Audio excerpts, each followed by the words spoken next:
Students, आप लोग मन मन सोच रहे होंगे कि सर आखिर ब्लूप्रिंट का क्वेश्चन यानी हमारे जो वीकली टेस्ट का एग्जाम हुई है उसका क्वेश्चन का रिवीजन क्यों करवा रहे हैं। मेरे दोस्तों मैं आप लोगों को बता दूं, आप लोगों का जो फाइनल एग्जाम होगी ना, इसमें आप लोगों का देखिएगा मेरे दोस्तों, आप लोगों का क्वेश्चन जो है 40 से 50% क्वेश्चन आपके ब्लूप्रिंट यानी वीकली टेस्ट से ही क्वेश्चन आएगी।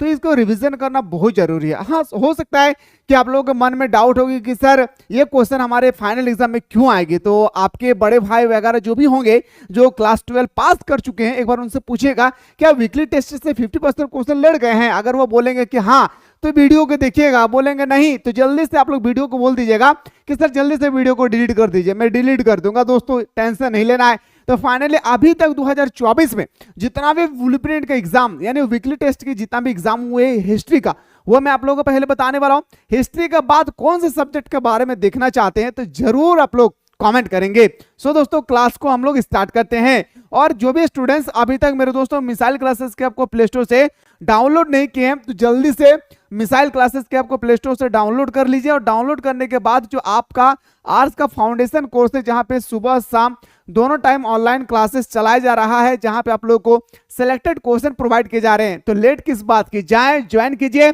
ओनली फॉर 399 रुपया में आपको महीना में 30 दिन में 60 बार क्लासेस दिए जा रहे हैं। तो जल्दी से यहाँ पे कोर्स को ज्वाइन कीजिए और सिलेक्टेड क्वेश्चन प्राप्त कीजिए और पढ़ाई में ज्यादा से ज्यादा ध्यान दीजिए। मेरे दोस्तों यहाँ पे सारा सिलेक्टेड क्वेश्चन आप लोगों को प्रोवाइड किया जा रहा है। पहला क्वेश्चन पे आते हैं, सर हमारे लोग मोहनजोदड़ो का उत्खनन कब प्रारंभ हुआ है। यानी आप लोगों को मैं क्वेश्चन को एक्सप्लेनेशन भी करने की कोशिश करूंगा। और ये तो मैं आप लोगों को ऑब्जेक्टिव बता रहा हूं मेरे दोस्तों। ये आप लोग चाहते हैं कि सर सब्जेक्टिव हम लोग को सब्जेक्टिव में 3 कैटेगरीज का क्वेश्चन आएगा। एक बात याद रखिएगा, सब्जेक्टिव में 3 कैटेगरी का क्वेश्चन आएगा। वेरी शॉर्ट क्वेश्चन, याद रखिए वेरी शॉर्ट क्वेश्चन आएगी, एक आएगा सर शॉर्ट क्वेश्चन और एक आएगा सर लॉन्ग क्वेश्चन। इतना याद रखिएगा। तो तीनों कैटेगरीज का क्वेश्चन अगर आप लोग देखना चाहते हैं तो इसी वीडियो में मैं आप लोगों को बताने वाला हूं मेरे दोस्तों, तो बिल्कुल अंत तक बने रहे। मोहनजोदड़ो का उत्खनन कब हुआ था तो याद रखिएगा मेरे दोस्तों, आर.डी. बनर्जी ने किया था 1922 में। कौन सा नदी के किनारे तो बताएंगे सर सिंधु नदी के किनारे। याद रखिए कौन सा, सिंधी नदी के किनारे। और एक बात याद रखिएगा, सिंधु नदी जो हमारी है सिंधी शब्द से बना है और ये सिंधी भाषा का अर्थ होता है मेरे दोस्तों, बताएंगे सर मृतकों का टीला या कब्रिस्तान या शमशान घाट। तो यहाँ पे 4-5 क्वेश्चन के आंसर है, मुझे उम्मीद है कि आप लोगों को समझ में आ गया होगा।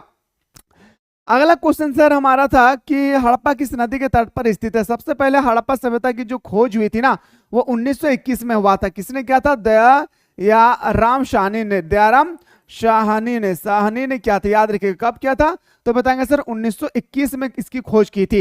लेकिन मेरे दोस्तों यहाँ पे आपसे पूछा गया ना कि हड़प्पा सभ्यता किस नदी के किनारे स्थित है तो बताएंगे सर रावी नदी के किनारे स्थित है। अगर आपसे पूछा जाएगा थोड़ा सा बताइए कि भगवा नदी के किनारे कौन स्थित है तो बताएंगे सर लोथल। कौन भाई, लोथल। और लोथल कहाँ पे स्थित है तो बताएंगे सर गुजरात। याद रखिएगा, मैं जो एक्सप्लेनेशन कर रहा हूं उसको कान खोल के सुनिए, ऐसा ही आपके एग्जाम पे क्वेश्चन आएगी। और सारे स्टूडेंट सोचते हैं ना मेरे दोस्त कि मुझे तो सब्जेक्टिव पे डिपेंड रहना। जी नहीं मेरे दोस्तों, आप लोगों का एक सब्जेक्ट में 20 क्वेश्चन अगर होगी तो इस तरह से आप लोग 5 पेपर देंगे तो टोटल आप लोगों का बन रहा है कितना तो बताएंगे सर 100 क्वेश्चन। 100 क्वेश्चन का मतलब मेरे दोस्तों आप लोगों को बन रहा है 20% मार्क्स जो है आप लोग यहां से ला सकते हैं अपने ऑल ओवर। आप लोगों का जो भी सब्जेक्ट है वहां पे 20% मार्क्स आप लोग अपने कॉपी पे ला सकते हैं। तो मेरे दोस्तों दिल से वादा कीजिए पहले और जी जान लगा दीजिए कि सर 100 को जो हमारे एग्जाम पे क्वेश्चन ऑब्जेक्टिव आने वाले हैं ना, एक भी क्वेश्चन हम छोड़कर नहीं आएंगे। उसके लिए जमकर मेहनत करना होगा भाई। हड़प्पा सभ्यता का प्रसिद्ध बंदरगाह कहाँ है भाई तो बताएंगे सर हड़प्पा सभ्यता का जो प्रसिद्ध बंदरगाह है वो है लोथल में। कहाँ मेरे भाई, लोथल में। मैंने अभी जस्ट बताया लोथल कहाँ स्थित है तो बताएंगे सर गुजरात में और भगवा नदी के किनारे स्थित है। चलिए सर अगला क्वेश्चन पे आते हैं। क्वेश्चन नंबर नेक्स्ट पे आते हैं सर, नर्तकी की कांस्य मूर्ति कहां से प्राप्त हुई है। नर्तकी की कांस्य मूर्ति कहां से एक्चुअली प्राप्त हुई है तो बताएंगे सर यह प्राप्त हुआ है हमारा मोहनजोदड़ो से। कहां से मेरे शेर शेरनियों तो बताएंगे सर मोहनजोदड़ो से प्राप्त हुई है।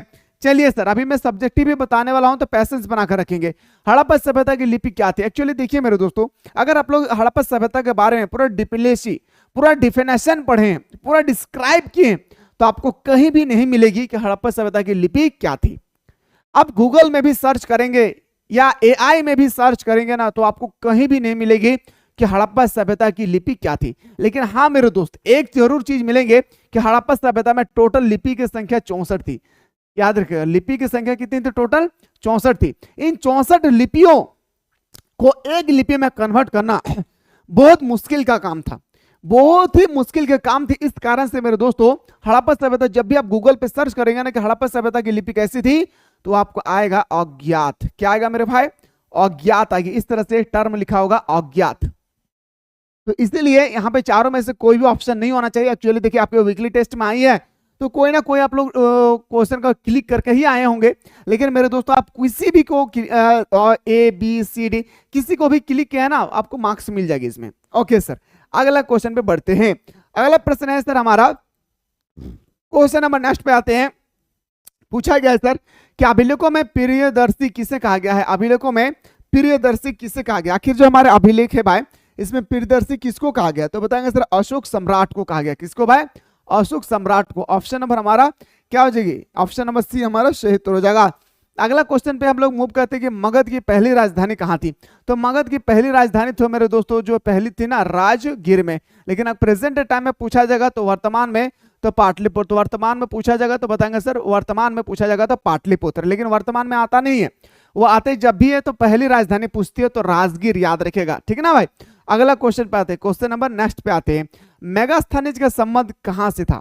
रोम से, भारत से, यूनान से या अरब से? ये तो मैं आप लोगों को अभी टेलर दे रहा हूं, पर पूरा मूवी देखना चाहते हैं सुबह शाम हमारे इसी एप्लीकेशन पे, यानी जो आपने अभी तक डाउनलोड नहीं किए, यानी मिसाइल क्लासेस के प्ले स्टोर से मिसाइल क्लासेस के आपको डाउनलोड कीजिए और वहां पे आपको सुबह शाम दोनों टाइम मूवी दिखाया जाता है। अरे वो मूवी जो आपके लाइफ को संवारा जाता है, अरे वो मूवी जो आपके एग्जाम पे क्वेश्चन आने की संभावनाएं होती है, अरे वो मूवी जो बीते हुए काल में जो भी प्रश्न पूछे गए सारे 10 साल का क्वेश्चन करवाया जा रहा है, इतना मूवी दिखाया जाता है सिर्फ और सिर्फ 399 रुपया में। लेट ना करें मेरे दोस्तों, जाएं ज्वाइन कीजिए मिसाइल क्लासेस के एप्लीकेशन को डाउनलोड करके और आर्ट्स के फाउंडेशन कोर्स को एनी हाउ आप लोग ज्वाइन कर चुके, जल्दी से ज्वाइन कर लीजिए।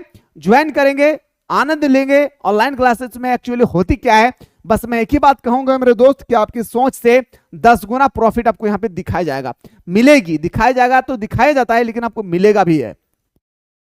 मेगास्थनीज का संबंध याद रखिएगा मेरे दोस्तों, जो मेगास्थनीज थे हमारा उसका संबंध किससे था? तो बताएंगे यूनान से। कहां से था भाई?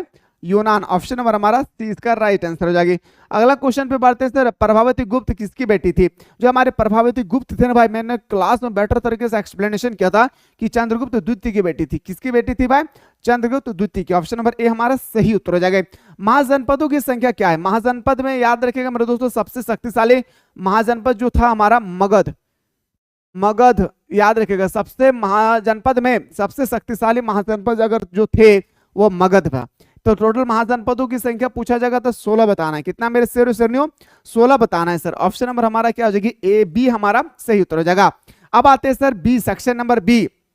जो हमारा सेक्शन नंबर बी है उसको हम लोग बोलते हैं सर वेरी शॉर्ट क्वेश्चन। क्या बोलते हैं मेरे भाई? Very short question. क्या बोलेंगे मेरे शेर शेरनियों? तो बताएंगे सर वेरी शॉर्ट क्वेश्चन बोला जाता है इसको। और याद रखिएगा इसका आंसर आपको एक सेंटेंस में लिखना है। क्या करना है? 1 से 2 सेंटेंस में इसका आंसर निपटा देना भाई। कितना सेंटेंस में? 1 से 2 सेंटेंस में। ओके, और जितना पूछा जाएगा सिर्फ उतना ही बताना है। मोहनजोदड़ो का अर्थ क्या है? बस याद रखना है, मोहनजोदड़ो का अर्थ पूछा गया है तो लिखना है कि मोहनजोदड़ो का अर्थ होता है मृतकों का टीला। 2 मार्क्स मिल गया, याद रखिएगा 2 मार्क्स आपको इजीली से मिल गई भाई। इस तरह से आपके एग्जाम पे 10 क्वेश्चन आएगी। कितना क्वेश्चन? 10 क्वेश्चन आ गया आपके एग्जाम पे। 10 दूने 20 नंबर, 20 नंबर और 20 नंबर का ऑब्जेक्टिव, 40 नंबर अपने मुट्ठी में ला सकते हैं भाई। 20 नंबर का ऑब्जेक्टिव और 20 नंबर का वेरी शॉर्ट क्वेश्चन आप लोग अपने मुट्ठी पे ला सकते हैं। इसलिए जबरदस्त तरीके से मेरे दोस्तों चैप्टर का एक्सप्लेनेशन जो होती है ना वो पढ़ने की कोशिश करें, क्योंकि ये डीपली से क्वेश्चन आती है। ओके चलिए सर, मोहनजोदड़ो का अर्थ होता है मृतकों का टीला। अभिलेख किसे कहते हैं? तो याद रखिएगा मेरे दोस्तों अभिलेख उससे कहते हैं कि पुराने ऐसा लिखना है, प्राचीन समय में पत्थरों या शिलाओं पर लिखे गए अक्षर को ही हम लोग क्या कहते हैं? अभिलेख कहते हैं। जो पहले हम लोग अभी कॉपी पेन पे लिखते हैं ना, पहले जमाने में तो कॉपी पेन नहीं था तो लोग पत्थरों पर लिखा करते थे ना भाई, पत्थर पे पत्थरों से लिखा करते थे, उसी को हम लोग बोलते थे अभिलेख। चलिए सर, अब आते हैं सर हमारा आता है लघु। ये हमारे एग्जाम पे आएगी सर कितना? तो बताएंगे सर ये हमारे क्वेश्चन आगे 3-3 मार्क्स का 2 क्वेश्चन लिखना है। हड़प्पा सभ्यता के लोगों का आर्थिक जीवन कैसा था? ये क्वेश्चन आगे। मगध एक वक्त शक्तिशाली महाजनपद थे। वही जस्ट मैंने बताया ना कि 16 महाजनपद में सबसे शक्तिशाली महाजनपद अगर कोई थे तो हमारा मगध महाजनपद। आखिर मगध महाजनपद इतना शक्तिशाली क्यों थे? तो मेरे दोस्तों आप लोग पेशेंस बना कर रखिए, मैं अभी बताने वाला हूं, ध्यान से सुनेंगे। हड़प्पा सभ्यता के पतन का क्या कारण था? मैंने आपको बताया था कि हड़प्पा सभ्यता का पतन का बहुत सारे कारण थे। कोई विदेशी यात्री का कहना था कि कोई यहाँ पे बाढ़ आई, इस कारण से सभी गांव को बहाकर लेकर चले गए। फिर कोई इतिहासकार आते हैं, वो कहते हैं जी बाढ़ नहीं, यहाँ पे भूकंप आई, सब धंस गए और नीचे चले गए। फिर कोई आते हैं तो कोई कहते हैं कि नहीं, यहाँ पे बाढ़ नहीं आई, ना ही कोई यहाँ पे भूकंप आई, यहाँ पे महामारी आई और महामारी आने के कारण यहाँ पे लोग बीमारी के कारण मर गए। फिर कुछ का कुछ कहना था, कुछ का कुछ कहना था। तो इसके बारे में पूरा डिटेल्स में आप लोगों को लिखना होगा, तब जाकर आपको 5 मार्क्स मिलेगी। आप यूं ही मत समझिएगा कि मैं 10 लाइन लिख दूंगा तो मुझे 5 मार्क्स मिल जाएगी, जी नहीं, पूरा बेटर तरीके से एक्सप्लेनेशन करना होगा, उसका पूरा डेफिनेशन सारांश बनाना होगा उसका, ठीक है। चंद्रगुप्त मौर्य की उपलब्धियां को लिखे, ये भी मैंने बहुत अच्छी तरह से मैं बता चुका हूं आप लोगों को, जो भी हमारे एप्लीकेशन के माध्यम से पढ़ रहे हैं। बाकी जो नहीं पढ़ रहे हैं वो जल्दी से मिसाल क्लासेस के आपको प्ले स्टोर से डाउनलोड कीजिए मेरे दोस्त, और डाउनलोड करने के बाद क्लास को ज्वाइन कीजिए एनी हाउ। चाहे आप जितना भी बड़ा ट्यूशन, जितना भी बड़ा कोचिंग, जितना भी बड़ा संस्था पे ऑनलाइन प्लेटफॉर्म पे पढ़ रहे हैं, एक बार आर्ट्स के फाउंडेशन कोर्स को ज्वाइन कीजिए। एक ही बार फी लगेगी, बार बार महीना महीना नहीं लगेगा, ठीक है ना। एक बार फी लगेगी और एक बार फी पे करने के बाद आनंद लीजिए अपने आप में ऑनलाइन क्लास का। डिस्क्रिप्शन बॉक्स में एक व्हाट्सएप ग्रुप का लिंक पड़ा हुआ है, साथ ही साथ व्हाट्सएप नंबर दिए गए हैं, उस व्हाट्सएप नंबर पे आप लोग हमारे टीम के साथ बातचीत कर सकते हैं। ओके चलिए सर, फिर दूसरा देखिए, आप आते हैं सेट नंबर 2 पे। ये तो मैं आप लोगों को सेट 1 कंप्लीट करवाया हूं, सेट नंबर 2 पे देखिए, ठीक है। महात्मा बुद्ध का संबंध किस कबीले से था? देखिए मेरे भाई, महात्मा बुद्ध और जैन धर्म के संस्थापक के बारे में पूरा डिटेल्स में पढ़ लीजिएगा। अकबर के बारे में पढ़ लीजिएगा, बाबर के बारे में पढ़ लीजिएगा। पानी पिया, खाना खाया, घर गया, चांद देखा, मर गया। बाबर का 4 युद्ध याद रखिएगा, पानी पिया, खाना खाया, घर गया, चांद देखा, घर गया, पानी पिया, खाना गया, चांद देखा, घर गया और मर गया। पानीपत का युद्ध, घाघरा का युद्ध बताए थे ना भाई, पानीपत का युद्ध, पानी पिया, खाना खाया, खनवा का युद्ध बताए थे। तो ये युद्ध याद रखिएगा, पानी पिया, खाना खाया, घर गया, चांद देखा और मर गया, इतना याद रखिएगा। तो जो महात्मा बुद्ध थे भाई, वो हमारा शाक्य कबीले से संबंधित है। किससे? शाक्य कबीले से। ऑप्शन नंबर हमारा ए इसका राइट आंसर हो जाएगी। क्वेश्चन नंबर नेक्स्ट पे आते हैं सर, कि जैन धर्म के अंतिम तीर्थकर कौन थे भाई? जैन धर्म के अंतिम तीर्थकर कौन थे? तो बताएंगे सर हमारा बी, महावीर स्वामी। अगला क्वेश्चन पे आते हैं, सांची का स्तूप कहाँ है? देखिए मेरे दोस्तों, एक ऑप्शन रायसेन होना चाहिए था, ठीक है ना। अगर ये रायसेन ऑप्शन रहे और आपका भोपाल दोनों रहे तो आपको रायसेन पे क्लिक करना है। आखिर रायसेन और भोपाल है कहाँ? तो मध्य प्रदेश में है, याद रखिए। कहाँ पे? मध्य प्रदेश में है, यानी भोपाल में है, याद रखिएगा दोस्तों, ठीक है। मध्य प्रदेश में है, तो मध्य प्रदेश में 2 शहर, एक भोपाल और रायसेन। अगर आपसे पूछा जाएगा कि सांची का स्तूप एक्चुअली कहाँ पे स्थित है, तो रायसेन और भोपाल दोनों ऑप्शन रहे तो आपको रायसेन क्लिक करना है, लेकिन रायसेन ना रहे तो सिर्फ आपको भोपाल पे क्लिक करके आ जाना है। ओके चलिए सर, अगला क्वेश्चन पे आते हैं। Question number next, Mahatma Buddha का जन्म कहाँ हुआ था? जो हमारे महात्मा बुद्ध है भाई, इसकी जन्म कहाँ हुई थी? इसका जन्म जो हुआ था ना मेरे भाई, वो नेपाल में हुआ। कहाँ पे? नेपाल। एक्चुअली नेपाल में कहाँ पे? सभी को पता है मेरे दोस्तों कि भारत में महात्मा बुद्ध का जन्म हुआ है, जी नहीं, भारत में महात्मा बुद्ध का जन्म नहीं हुआ, नेपाल में हुआ है। कहाँ पे भाई? नेपाल में हुआ। नेपाल में कहाँ? तो लुम्बिनी ग्राम में, याद रखिएगा भाई। ऑप्शन नंबर हमारा क्या हो जाएगा? सी इसका सही उत्तर हो जाएगा। अगला क्वेश्चन पे कदम बढ़ाते हैं कि अमरावती का स्तूप किस राज्य में है, ठीक है। और अमरावती का स्तूप किस राज्य में है? तो ध्यान से सुनेंगे, जो अमरावती का स्तूप है उसको हम लोग बताएंगे सर आंध्र प्रदेश। क्या बताएंगे सर? आंध्र प्रदेश। ये मैं आप लोगों को सेट 2 करवा रहा हूँ, ठीक है ना, ध्यान रखेंगे। ये जो मैं आप लोगों को करवा रहा हूँ सेट 2, और आप लोग ये नंबर पे व्हाट्सएप जरूर करें अगर आप लोग ऑनलाइन क्लास से जुड़ना चाहते हैं। 9122288860 इस नंबर पे आप लोग जरूर व्हाट्सएप कीजिएगा, ठीक है। इस नंबर पे व्हाट्सएप करके बताइए कि सर हम ऑनलाइन क्लास ज्वाइन करना चाहते हैं, या आप अपने मोबाइल पे, फोन पे, गूगल पे यूज करते हैं तो आप खुद से ज्वाइन कर सकते हैं, और ज्वाइन हो जाएगी। उसके बाद आप एडमिशन आपका हो जाएगा तो आप लोग जरूर बताएं कि सर मेरा एडमिशन हो गया, मेरा पर्सनल व्हाट्सएप ग्रुप में जोड़ दीजिए। तो हमारी टीम आपको पर्सनल व्हाट्सएप ग्रुप में जोड़ देगी, जहां पे आप लोग इंपॉर्टेंट क्वेश्चन वगैरह जो भी आती है बोर्ड के माध्यम से, वो मैं आप लोगों को ग्रुप में डाल दिया करता हूं, तो वो आप लोगों को मिल जाएगी। जैन साहित्य को क्या कहा जाता है भाई? आखिर बताइए, जैन जो साहित्य थे ना भाई, उसको क्या कहा जाता है? तो बताएंगे सर आगम। क्या कहा जाता है भाई? आगम। ऑप्शन नंबर हमारा ए इसका सही उत्तर हो जाएगा। अगला प्रश्न पे आते हैं कि त्रिपिटक किसका धर्म ग्रंथ है? याद रखिएगा, जो त्रिपिटक है भाई sorry, I am sorry, Tripitaka किसका धर्म ग्रंथ है? बताएंगे सर त्रिपिटक जो हमारा बौद्ध धर्म का ग्रंथ है। किसका? बौद्ध धर्म का। ऑप्शन नंबर हमारा क्या हो जाएगी, ए इसका सही उत्तर हो जाएगा। अगला क्वेश्चन की ओर अगर कदम बढ़ाते हैं तो हमें पता चलता है धर्म सूत्र एवं धर्म शास्त्रों, थोड़ा सा नजर दौड़ाएंगे कितना डीपली क्वेश्चन पूछा गया यहाँ पे।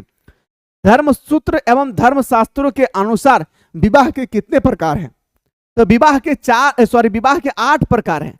अब वेदों के प्रकार पूछे, वेदों के प्रकार, तो मेरे दोस्तों 4 प्रकार का वेद पाया जाता है। सबसे पुराना वेद अगर आपसे पूछे तो ऋग वेद बताना है। क्या मेरे भाई, सबसे पुराना वेद का नाम है ऋग वेद।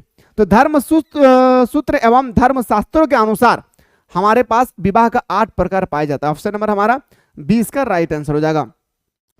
पुराणों की संख्या कितनी है? अब यहाँ पे बताया गया सर हमारे जो पुराणों है, पुराणों की संख्या कितनी है?